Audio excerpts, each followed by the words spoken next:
have been, around a holiday. We were on, vacation time, so I wasn't having to do work. Ian wasn't doing school. And since we're, moving towards ultimately full timing, we decided to take a trip where we're going to go out for a longer stretch. So this is a 7-day trip where we're going to go out to, a state park. It's only about 2 hours away, right? So it's pretty close. With the whole goal of, I'm going to work. Trailers. I'm going to work Monday through Friday. Ian's going to have school. And we're going to, test out the... Yeah, this is the train bridge.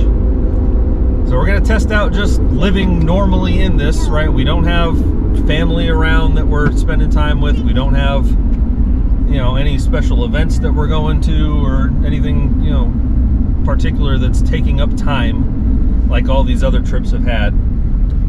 That's the plan here is, obviously we'll go do some fun stuff, but this is kind of intentionally a not exciting week in the sense that we're not out doing, special events here. Yeah, aside from when we went to Gulfwood Gorge, this will be the first time that we get to spend a significant amount of time outdoors. Yep, and even there, really, right, we weren't there for long enough to where we got to enjoy the campground during the daytime, right? Because we were only there for a few days, and obviously, it's Hot Springs National Park. We wanted to go see the park. So we went and used our daylight hours to go explore Hot Springs. And so by the time we'd get back to the campsite, right, it was already dark. We went on that one hike out to Goat Rock. That was fun. But outside of that, every time we've been back at a campsite, it's been nighttime. So this will be the first time where we're just at the campsite during the day. And for a decent length of time, right? So we'll actually get a chance to really set up outside. There's going to be a playground right next to our campsite, so we brought the bikes for the boys. Yep, we'll have some some fires out in the campfire pit, That's my favorite one. But that's it. Yay! Move! Move! Move! Move! Move! Moo! Let's go. Move! Move! And Never and fails. one was going. There's my cow. One just swung the floor. We moo to cows. A lot. Baby cow. Move. Every time there's a cow. Alright, well, we're going to drive down there. We're going to stop and get some firewood on the way, and that's it. Kings Lake.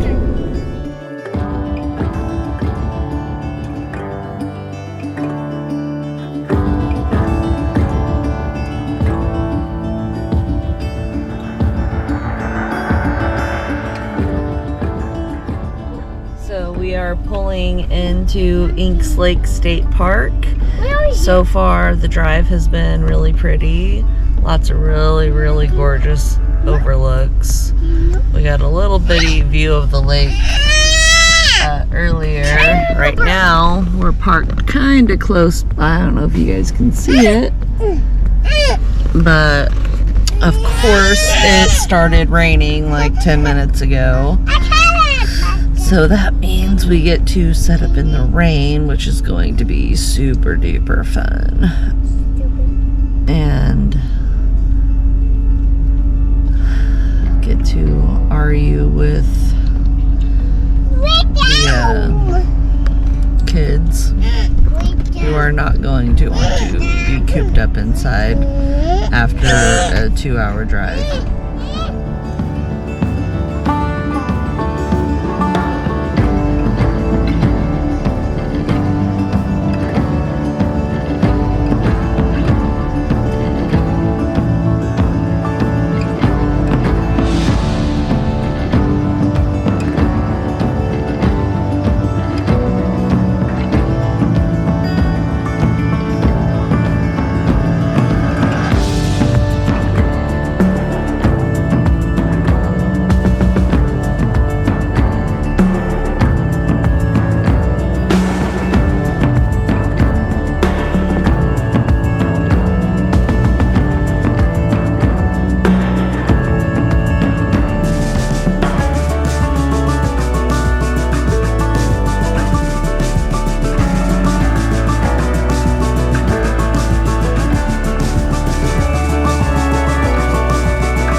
We are on the trail right now, hiking towards the Devil's Waterhole.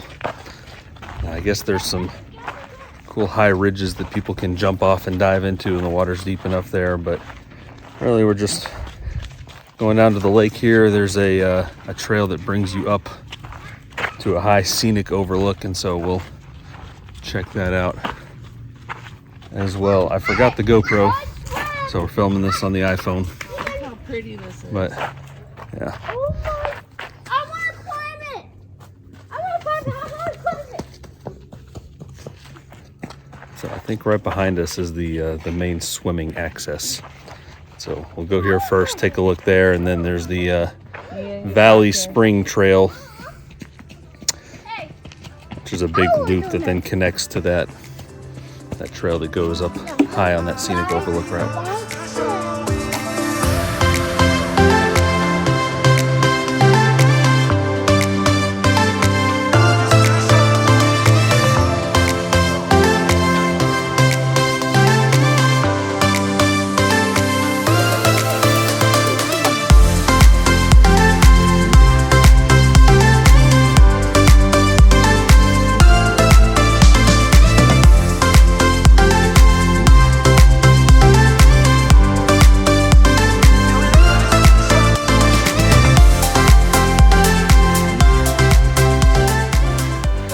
Very stereotypical Texas hill country right here. It's where every state park that we go to around Central Texas has this exact scenery layout. A bridge you got to cross over these rocks that looks exactly like this. And a screaming kid who's ready for nap time. It's a staple.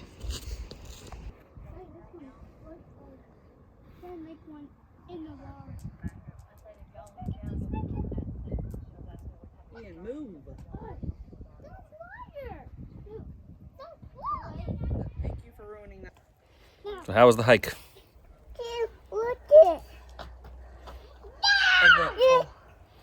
Very rocky. Difficulty rating. It wasn't very far, right? I mean, I think all said and done is, maybe a little over a mile to get here. I'd say difficulty with children, difficult. But I mean, there's a lot of ups and downs, and it's very rocky of a trail, but in reality, I mean, our elevation gain here is, 50 or 60 feet total. So, I mean, really not that bad. I mean, obviously, looking right across, that's, where we started. And so, didn't really gain much of anything for elevation. And so, yeah, very rocky trail, which, with babies is tough because there's not really a lot their little legs can do to cover some of those big steps or big rocks that we gotta walk up and down. But can you say hi?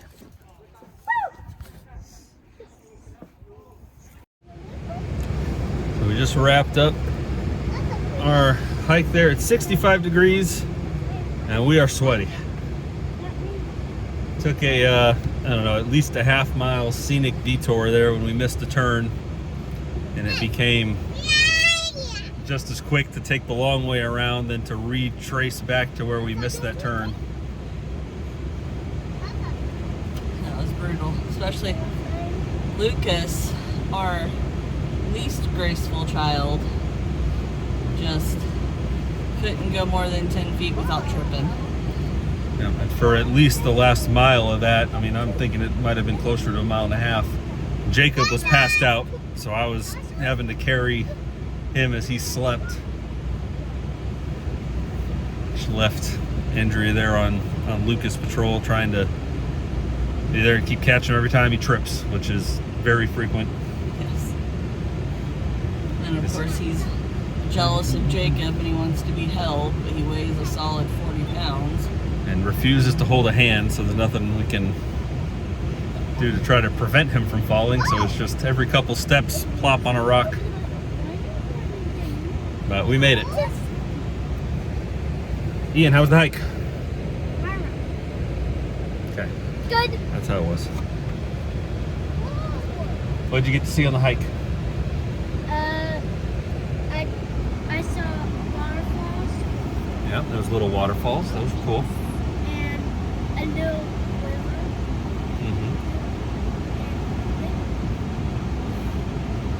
Yep, so we went out to that overlook where we got to see the kayakers and the fishers, and there's someone swimming, which I'm sure was pretty chilly right now, but I can go for it at the moment. I could totally just go jump in right now. Clothes and all. And Got to climb into a little cave. yeah, a couple caves The and boys did. a big giant rock But we have to climb around. All right, time to go rescue some dogs.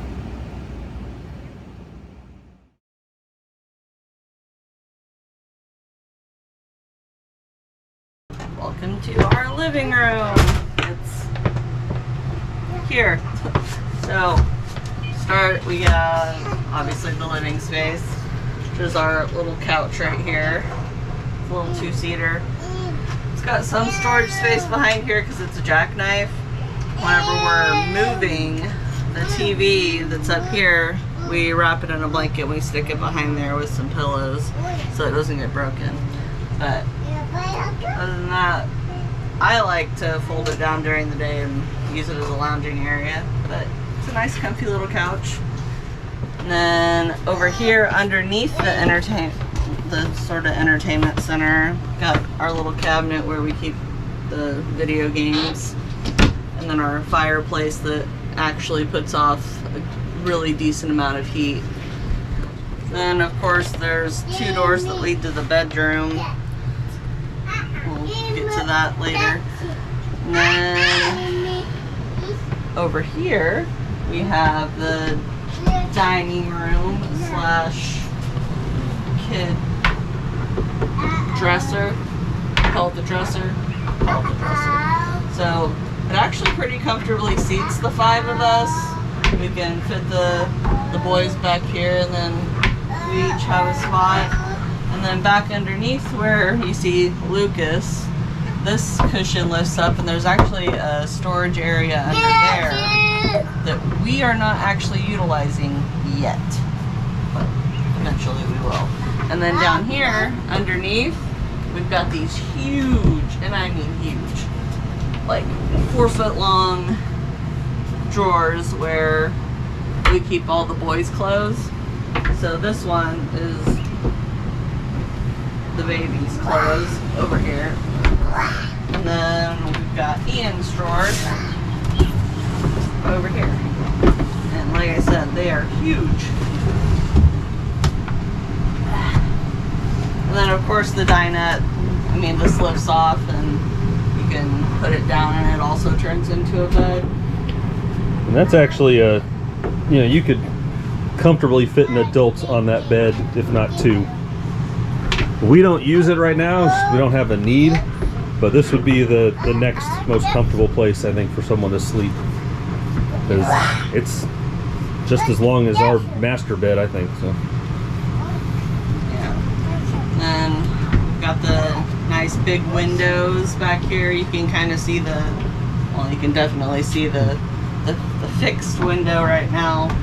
It's a little speckled from the inside. And then one of the really cool parts is our blinds. So they pull down and they're called zebra blinds. So you can have it set like this to where it's blocking most of the light, or you can pull it down to where a little bit of light comes through. And then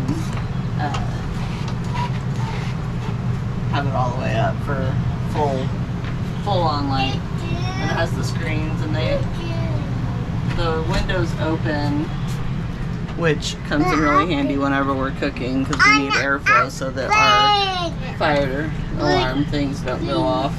They're very sensitive. And then if you turn this way, right across from the living room and the dinette is our kitchen, which we have this really neat sink. Right now it has the covers on it so that you have kind of fake counter space when hooked up. Whole sink. Our dehumidifiers in there right now. But these I like to store over here as a sort of fake backsplash, just to keep the mess from getting on the side of the fridge over here. And then we have our 3-burner stove, the glass top for when you want to use it for a countertop. Folds up, and then you have your stove. And then this model actually came with this cutting board that attaches magnetically to the wall, so you can have that down here and do all your chopping. Aesthetically, I really like the colors of it. It's one of the things that drew me to it. And obviously the hood, and then there's a microwave up here, which we use a bit more. And then the cool part about this one, not all RVs have one, but ours does have a little oven. Then we have storage underneath the sink. This is where we keep our little trash can. And it's so hard to find a good trash can that actually fits in certain spaces, because you want to obviously maximize your space. But we found this little one at IKEA, and it has a lid which comes in handy to keep smells down, but it fits pretty perfectly under here along with some of our cleaning supplies. And then more storage. Over here we have our drawers, pretty long and deep drawers. Down here we have this awesome find that we found online. It's actually our broom, our mop, our scrubber, and all of that. But so this is the handle to the broom, and it comes all the way apart and just fits perfectly in the drawer. So that's where we store that. And then above the sink, this is where we keep all of our, well, my pots and pans and some of our bowls. And then I actually just got this for Christmas. This holds my paper towels, and I don't know if you can see it, but back here our plates and our paper plates and our silverware. And then obviously there's a window back there, and then more counter space. So we keep a 0 water filter on our countertop, just because a lot of the places, even though we have the filter on the hose that leads to the water supply, the water still sometimes tastes funky. So if it's something that we're going to be drinking or cooking with, I like to use this water. But if we're just washing dishes or washing our hands, then the stuff that comes out of the tap is perfectly fine for that. My favorite part of the kitchen is the fridge, because it is huge compared to a lot of the other fridges that we saw in RVs. So up here we've got our freezer, which is packed full right now because we just went grocery shopping yesterday. But it fits so much.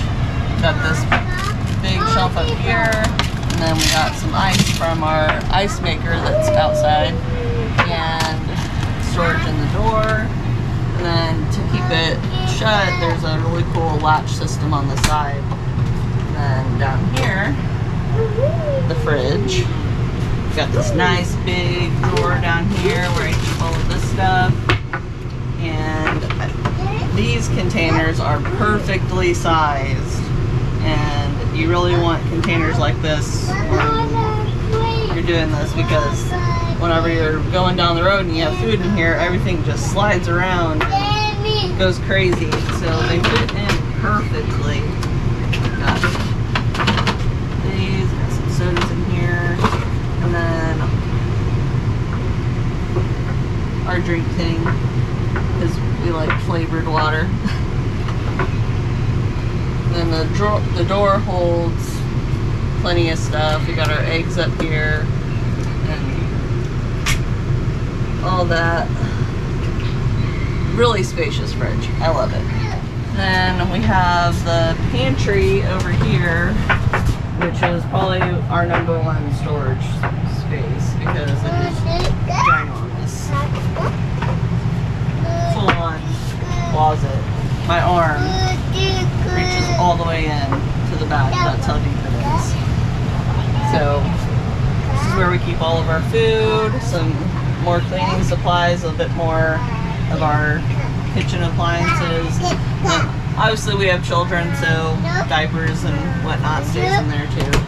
And this little thing that I found online, really good for vertical space storage. It's got these stretchy pockets.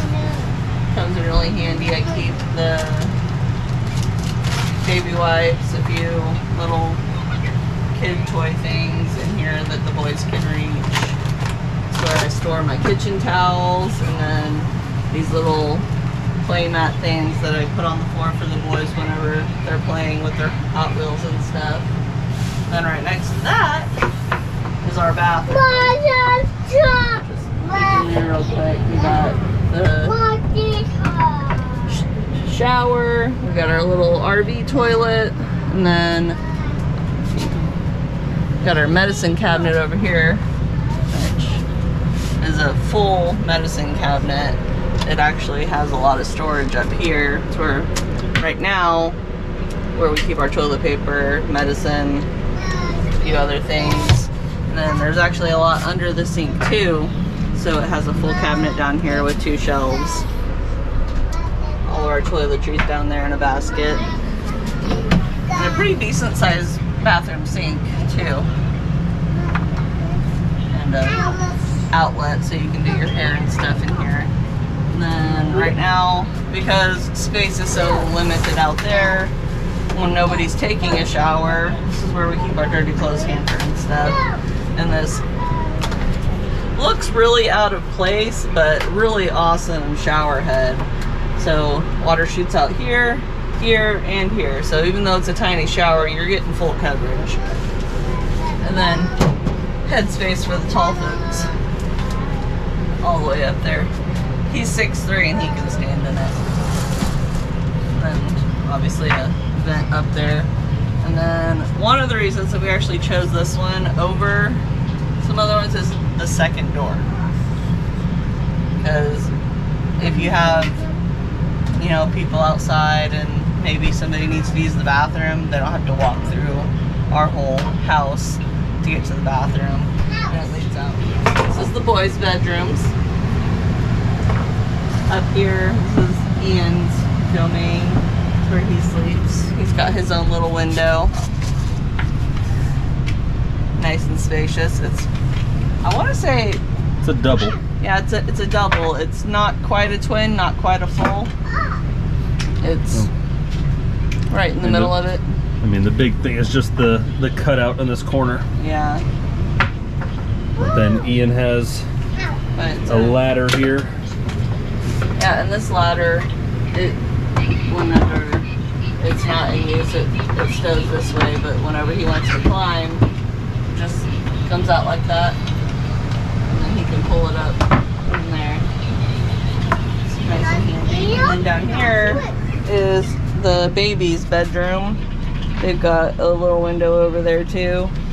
And both of the bunks have the USB charge station things. The boys don't really use them, but it's there. So the bedroom setup is pretty symmetrical here, right? So we both have sort of our cubby closet here on each side, and I'll show you what the inside of that looks like, as well as some over the bed storage, right, that is closed off so you don't got things falling down whenever we're driving. We each have outlets on our side of the bed as well as USB outlets. So there's 2 120 volt and 2 USB outlets for phones and that kind of. There is also space under the bed for more storage. So really the way we've been doing this is a week's worth of clothes, you know, pretty easily fits just in the closet individually for us. I mean, the idea right now is when we're out on the road and we have more than a week's worth of clothes, that this would be kind of your normal go-to wardrobe. And then under the bed, I'll show you that storage, and you can see we've got plenty of space to put other you know, totes full of kind of different temperature, different climate wardrobes, that kind of thing. We wanted to do the interior of that tour right while we were actually kind of out set up, so you can see what it looks like when we're actually using it. The exterior, there's really, I mean, besides having some chairs and a carpet out, that kind of thing, there's not a whole lot that changes.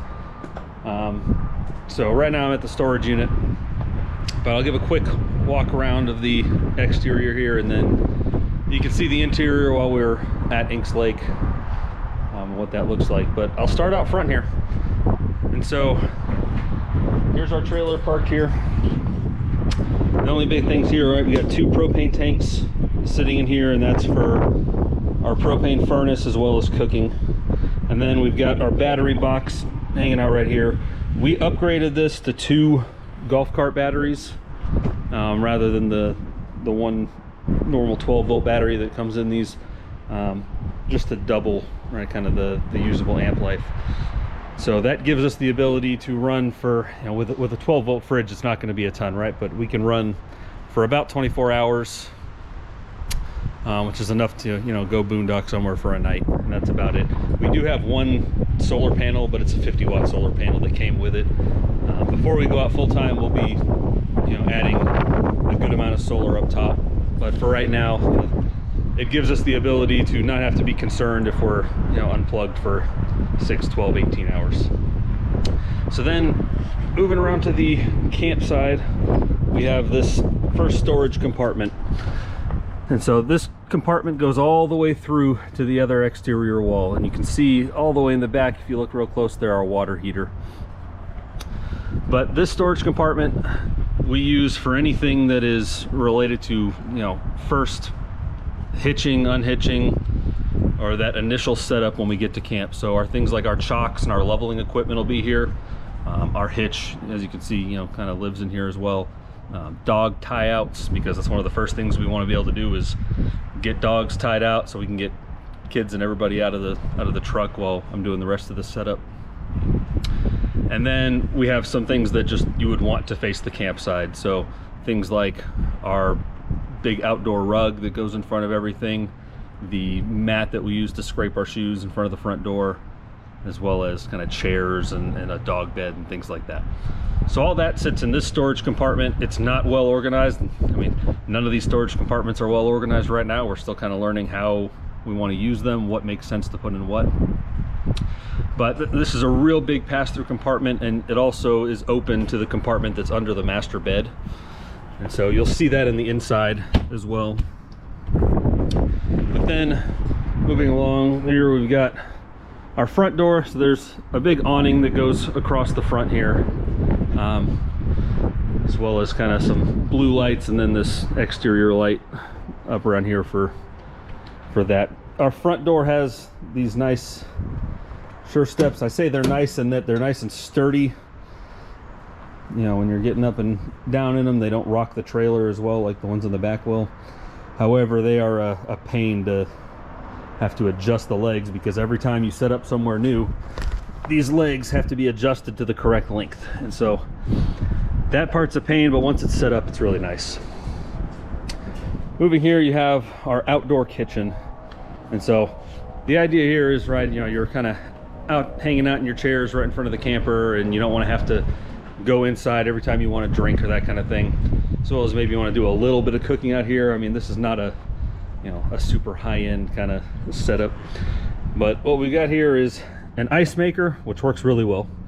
You've got this fridge, so a little mini fridge here, and then you've got a 2-burner propane stove. Now we will probably be getting rid of this and turning this into more of a sink kind of situation, because down below you do have your propane connection right there, so you can use, you know, a Blackstone griddle or, you know, anything like that that you want to use. And that you've got this outdoor shower, which I generally use to fill dog water bowls, just because it's a convenient spot to access the water there. Kind of centrally located here, this is a TV mount, and it's the same mount that's on the inside, so you can just pick the TV up from the mount on the inside, just carry it right out here, and you've got some plugs right there, and then speakers if you're using the built-in sound system. Other than that, there's a cable connection on both sides, right? I think the other one is the input, and then this one goes out to this TV, then you've got one sitting there. So these steps for this back door, right, fold out like this, and then they just have this hanging look. And so it's kind of nice having the two setups, because whenever we're, say, at a gas station or something and you need to run in here, you don't want to have to deal with the steps in the front door and having to level them out, that kind of thing. It's nice to be able to come over here and just pop those down and be able to get in. One thing I'll point out while I'm still on this side is this is the normal lock, right, that comes with these, and there's nothing wrong with these, right, but they're separately keyed, right? The front and the back door have separate keys, but they look identical. And so what we have done, and we'll probably do to the back at some point as well, is add one of these keyless RV lock door locks, so that way you can punch in your code and then you can either lock or unlock. And the best part of that is it means that when I come to the storage unit here, or when we pull in somewhere, you're at a gas station, you don't have to figure out where are the keys so I can go unlock the thing. No matter what, you already know how to get in. And once we're in the front door, you can just reach right here to where I keep the keys generally anyways, and so once you're inside there, then you're good to go. And so this is the campsite, and that's where we'll hang out. Out back here we've got a rack that folds down. We don't generally use that for anything, but it's there. Got the spare tire. We've started our sticker wall, as you may have seen in the hot springs video. We've got some more stickers that need to get added up. We're gonna probably do, I think, national parks on that side, and then state parks and other places we go on this side. And then you have the park side. So we do have this bumper cap. Some people store the sewer hose in there, but we do have the four-way sitting in there. We have this storage compartment that's under those bunk beds for the boys, and this one we use for anything related to hookups. So we've got electrical, sewer, and water stuff, and then I've got some sports things in the back that we like to use when we're out camping, but just needed to be kind of out of the way. And so we keep a 100-foot extension cord here. We've got our drinking water hose, we've got our 100 or so foot just normal general purpose hose, and then sewer hose support, the sewer hose itself. And there's also like a keeter table back there just in case we need that as well. And so right now in the unit, because I'm here working a little bit, we've got it hooked up to shore power here, which is just on a 15-amp connection. We've got another outdoor shower sitting here, which sometimes I'll use, especially for doing like the dumping process, right, is after I get the gloves off and stuff, I'll usually rinse off right there. Got our city water and freshwater fills, and then here is our slide. You can still see this repaired window because we still haven't gotten the new one in yet. Dealership's still waiting on that. And then the last thing got here is our water heater, which is just your normal Suburban propane electric, so you can run it either on electric or propane. And that is that.